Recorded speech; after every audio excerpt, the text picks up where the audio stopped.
On this week's edition of The Overtime, we'll be on the road to take a look at NAU women's basketball and volleyball. Then, we'll get an inside look at NASCAR down in the valley. Finally, we will see high school sports with playoffs around the corner. All that and more on this edition of The Overtime.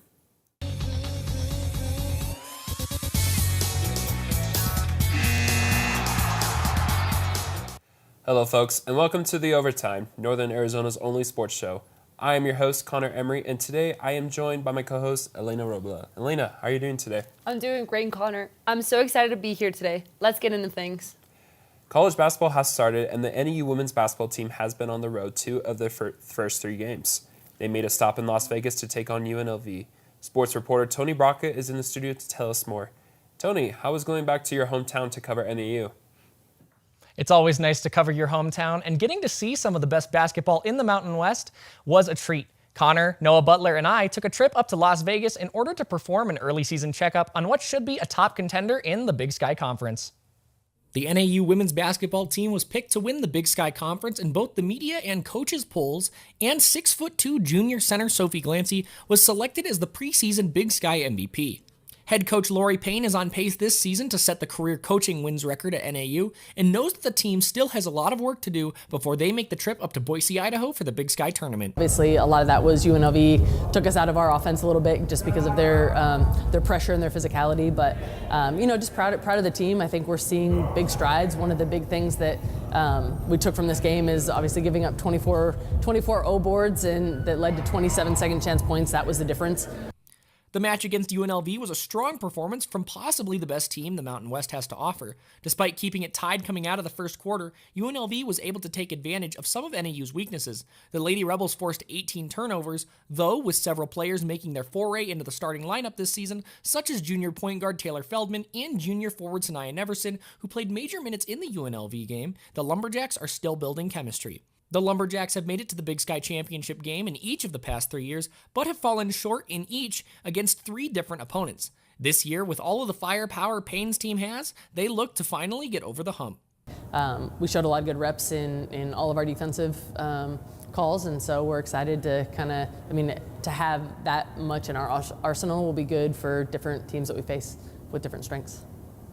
The team has gotten off to a rocket of a start with a massive win against the University of New Mexico, a competitive loss to UNLV, who were a ranked outfit last season, and a dominating win in their home opener against Fort Lewis.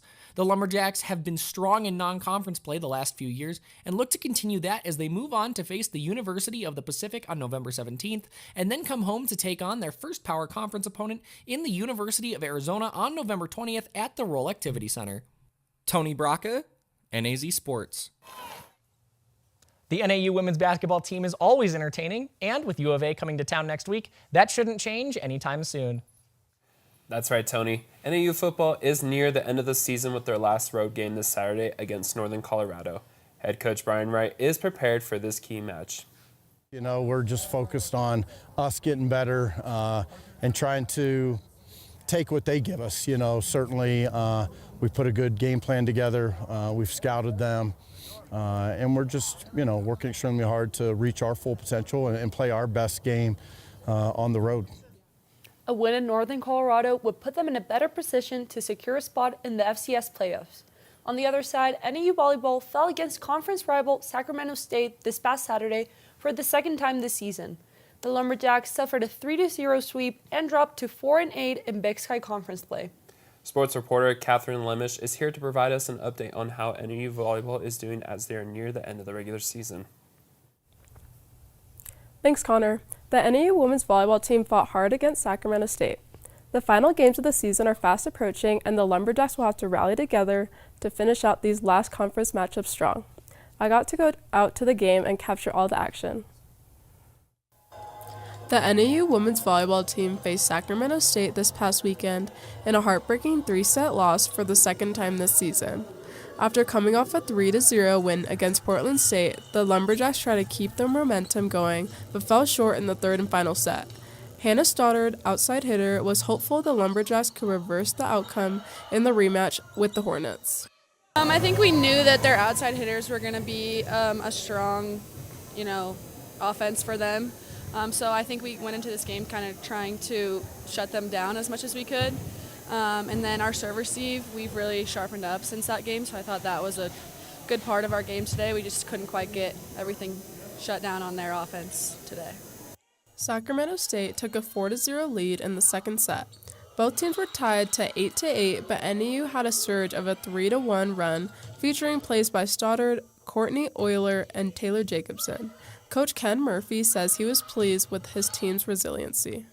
I'm proud of them. We're getting better. And I think, today was not our best day in several phases, and I thought they kept working hard. I thought they kept competing. I thought they were super optimistic about how we could do in that last set, even towards the end, and we were still being aggressive. So really, when you put yourself in these situations, that's all you can do is play hard, play as hard as you can, do your best, and see what that turns into. And today it just wasn't enough.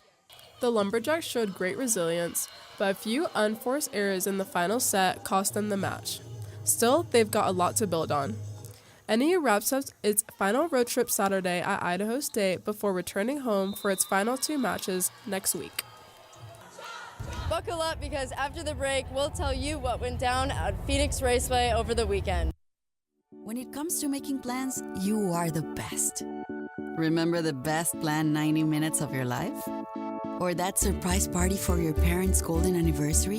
You get the golden planning. The same way you plan each detail for those moments, start planning to protect you and your loved ones from a natural disaster. Sign up for local weather and emergency alerts. Prepare an emergency kit and make a family communications plan. Protecting your family is the best plan you can make. Marie, you have prediabetes. Prediabetes? I don't have time to eat right or exercise. I'm a busy mom. Oh, you're a busy mom. Yeah. This is great news. Busy moms never get prediabetes. Wait, what? Let me just... Yeah, this is all the people at risk for prediabetes, and way over here, busy moms. No?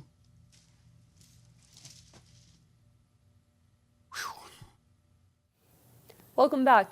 I went down to Avondale this past weekend for NASCAR Cup Championship weekend. So many Arizona fans were there rooting for their favorite drivers, especially Tucson driver Alex Bowman. Take a look. It was one of the biggest motorsports events in the nation, and local fans could not be more excited to have a racetrack in their backyard. Love it.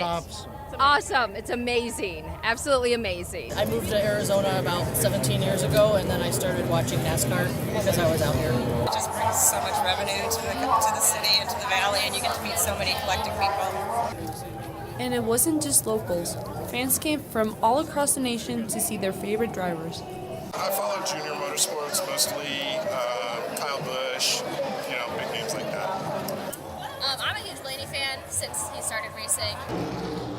This event also drew in big names like 2 of the world's most famous Michaels down on pit row. Michael Jordan as owner of the 23XI team, and Michael Phelps as the pace car driver. Everything has to be perfect in these situations for us to have the best outcome, right? So there are things that are out of our control, but if we can just go out there and be the best version of ourselves, that's when I think we're able to be our authentic self and you see what we can actually do. But no matter how big the event, Arizona fans were still rooting for one of their own, Tucson driver Alex Bowman. He's a hometown boy. He's from Tucson. When we first started getting into NASCAR, found out he was from Tucson, we were like, we have to support Bowman, and have loved him ever since. Elena Robla, NAC Sports. It's great to have a NASCAR race here in Arizona where fans can come watch their favorite racers and enjoy the action. And the race itself did not disappoint Connor. Reporter Faith Rodriguez is in the studio to tell us more. Last weekend was NASCAR's Cup Series championship race. There were 4 racers in that lead for the Cup. Last weekend determined who that winner was. In the final round of the series playoffs, the 4 drivers competing at Phoenix Raceway were Ryan Blaney, Joey Logano, Tyler Reddick, and William Byron. In the last lap of the race, Logano was able to advance from 6th place to 1st, overtaking teammate Blaney. What a race. What a Team Penske battle there at the end. Had a good restart, was able to get in front of the 12, and he got a lot of long run speed there, and that's all I had there to hold him off. So man, 3 of them, that's It's really special, Marty. Logano was able to hold off Blaney by 8/25ths of a second for the win. Global Director at Ford, Mark Rushbrook, says Logano is focused on all elements of racing. Joey's a racer through and through. All he wants to do is win, and that's all he thinks about. And it's not just his driving that he's worried about. He's worried about every single element of the program. Logano, now a third-time champion, ties with NASCAR Hall of Famers Lee Petty, David Pearson, Cale Yarborough, Darrell Waltrip, and Tony Stewart. Faith Rodriguez, NAZ Sports. Thanks, Faith. There was another trophy at stake this weekend as the Flag High and Coconino football teams battled for the city championship. That's right, Elena. The crosstown rivals faced each other last Friday to cap off the regular season for both of the teams. We'll have more details about the game right after the break. Bye-bye. Hi. Hoping for a crisp breeze to help keep you alert. Oh, he took a sip of water too. That'll probably help. You were probably going to turn down the radio too, so you could focus, right? Probably okay isn't okay. Right. If you see a warning sign, stop and call a cab, a car, or a friend. I think the water line is what really drove it home. I blew on him. Multiple studies have shown that marijuana can slow both driver reaction and response time, which can be really dangerous. He's here. He's here. Wait. What? I can't drive. Why? My. Oh.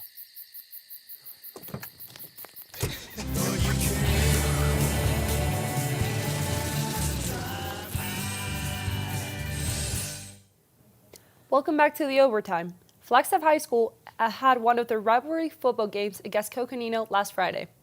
I was at Cromer Stadium, and while it was a chilly night, it was an exciting match as there were playoff hopes on the line.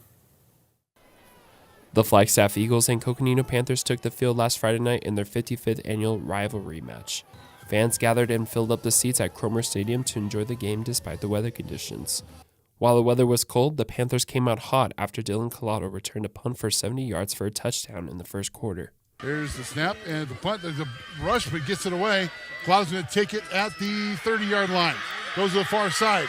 Turns the corner, breaks through a couple of walls. Now he's got some room. Crosses midfield to the 40, He's gone. 30, 20, 15, 10, 5. Touchdown, Dylan Collado and the Coconino Panthers.